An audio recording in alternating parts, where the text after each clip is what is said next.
வணக்கம் ஃப்ரெண்ட்ஸ். ஒரு கப் உளுந்து இருந்தால் நல்லா டேஸ்ட்டான பணியாரம் எப்படி செய்து பார்ப்போம்.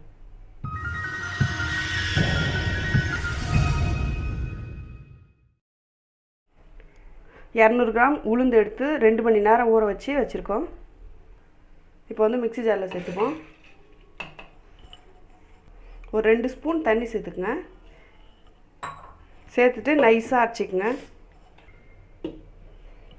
இது போல் நைஸாக அரைச்சிக்குங்க. இப்போ நம்ம ஒரு பவுலில் மாற்றிப்போம். இது கூட 1 ஸ்பூன் அரிசி மாவு சேர்த்துக்குங்க. ஒரு அரை ஸ்பூன் சால்ட் சேர்த்துக்குங்க. சேர்த்துட்டு நல்லா மிக்ஸ் பண்ணிக்கங்க.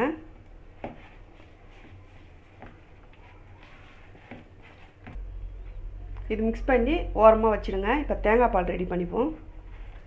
ஸ்டவ் பற்ற வச்சுட்டு கடாய் வச்சுருக்கேன். ஒரு 2 கப் தேங்காய் பால்,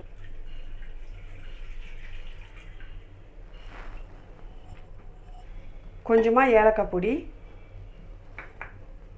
அரை கப் சுகர் சேர்த்துக்குங்க.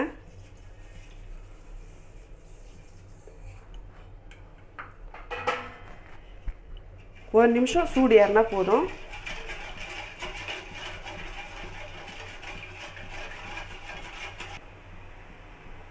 ஒரு நிமிஷம் சூடாயிடுச்சு. இப்போ ஸ்டவ் ஆஃப் பண்ணிட்டு ஓரமாக எடுத்து வச்சுருவோம்.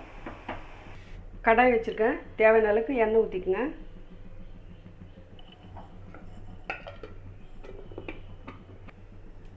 எண்ணெய் காஞ்சிச்சு. இப்போ சின்னதாக நம்ம போண்டா போட்டுப்போம். குட்டி குட்டியாக போட்டுக்குங்க.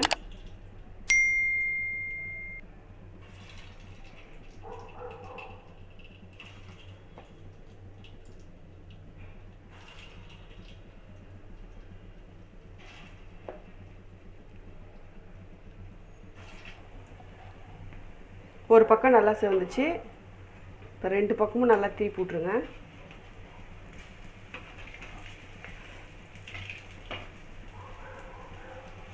ஸ்லோலே வச்சுக்கோங்க, உடனே செவந்துடும்.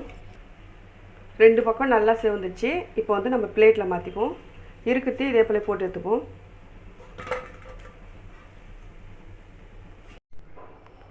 எல்லாத்தையும் நல்லா பொரிச்சாச்சு. இப்போ நம்ம தேங்காய் பாலில் சேர்த்துருவோம்.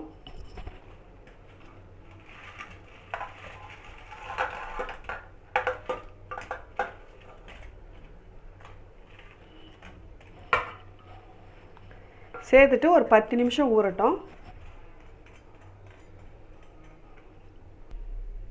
10 நிமிஷம் ஆயிடுச்சு. நல்ல டேஸ்டான சுவையான பணியாரம் ரெடி ஆயிடுச்சு. நீங்களும் வீட்டில் ட்ரை பண்ணி பாருங்கள். ட்ரை பண்ணி பார்த்துட்டு கமெண்ட் பண்ணுங்கள். மறக்காமல் சப்ஸ்கிரைப் பண்ணுங்கள். பக்கத்தில் பெல் பட்டனை கிளிக் பண்ணுங்கள். Thank you friends.